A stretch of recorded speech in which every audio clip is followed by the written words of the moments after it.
Market various அனைவருக்கும் வணக்கம். நான் இன்னைக்கு லாங் டேர்மில் நல்ல ப்ராஃபிட் தரப்போகிற ஒரு பேங்க் ஸ்டாக் பற்றி பேசலாம் அப்படின்னு நினைக்கிறேன். இந்த நிறுவனம் 100 வருஷமாக இருக்குது.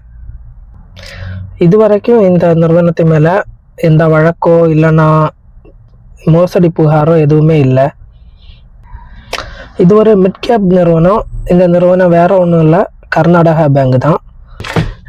இதோட ஷேர் ப்ரைஸ் 175லேருந்து 185 அந்த ரேஞ்சில் ட்ரேட் ஆகிட்டு இருக்கு. இப்போது அண்டர் வேல்யூவில் தான் இருக்குது. இது ஒரு ப்ரைவேட் செக்டார் பேங்கு, அதனால் லாங் டேர்மில் ஒரு நல்ல ப்ராஃபிட் கிடைக்கிறதுக்கு சான்ஸ் இருக்குது.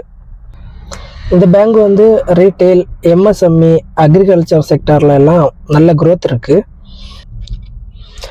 நெட் இன்ட்ரெஸ்ட் மார்ஜின் 2.82% இருக்குது, கொஞ்சம் ப்ரெஷரில் இருக்குது. Cross NBA 3.46%, net NBA 1.44%. Asset quality சரியாக இருக்குது. ப்ரொவிஷன் கவரேஜ் ரேஷியோ 60% கையிருப்பு வச்சுருக்காங்க. காசா ரேஷியோ 30.84%. இது ஒரு நல்ல பர்சன்டேஜ் தான். லாபம் லாஸ்ட் இயர் ரிசல்ட்டை விட கொஞ்சம் குறைஞ்சதாக காமிக்கும். அது வேறு ஒன்றும் இல்லை.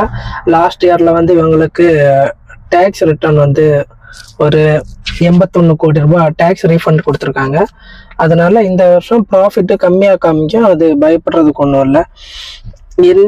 என்பிஏ ஸ்டேபிளாக இருக்குது. பேலன்ஸ் ஷீட்டு சரியாக வச்சுருக்காங்க. இது லாங் டேர்ம் இன்வெஸ்டர்ஸ்க்கு பாசிட்டிவாக இருக்கும்.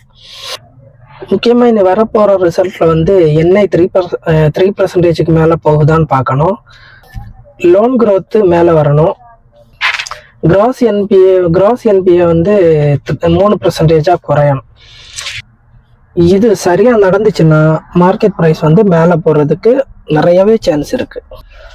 நான் ஏன் இதை நல்ல இன்வெஸ்ட்மெண்ட் அப்படின்னு சொல்கிறேன்னா, நீங்கள் லாங் இன்வெஸ்ட்மெண்ட் பிளானில் இருக்கீங்கன்னா இது வேல்யூவேஷன் கம்மியாக இருக்குது, ரிஸ்க்கும் கம்மியாக இருக்குது.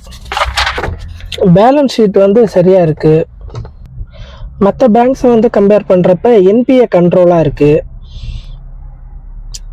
டிவிடெண்ட் கூட ரீசனபிளாக கொடுத்துட்ருக்காங்க. லாஸ்ட் இயரில் ஒரு ஷேருக்கு 5 ரூபா கொடுத்துருந்தாங்க. இதில் முதலீடு பண்ணணும் அப்படின்னு நினைக்கிறவங்க பிளைண்டாக இன்வெஸ்ட் பண்ணாமல் கொஞ்சம் ரிசர்ச் பண்ணிவிட்டு லம்ப் அமௌண்ட்டாக இன்வெஸ்ட் பண்ணாமல் கொஞ்சம் கொஞ்சமாக இன்வெஸ்ட் பண்ணலாம். கண்டிப்பாக 1 or 2 இயர்ஸில் க்ரோத் நல்லாவே இருக்கும். இந்த வீடியோ பிடிச்சிருந்தா லைக் பண்ணுங்கள். இப்போ கர்நாடகா பேங்கோட Q2 ரிசல்ட்டு உடனே ரிலீஸ் ஆக போகுது. அதோட ரிசர்ச் வேணுன்னா கமெண்ட்டில் சொல்லுங்கள். இந்த மாதிரி ஸ்டாக் ரிசர்ச்சுக்கு நம்ம சேனலை ஃபாலோ பண்ணி வச்சு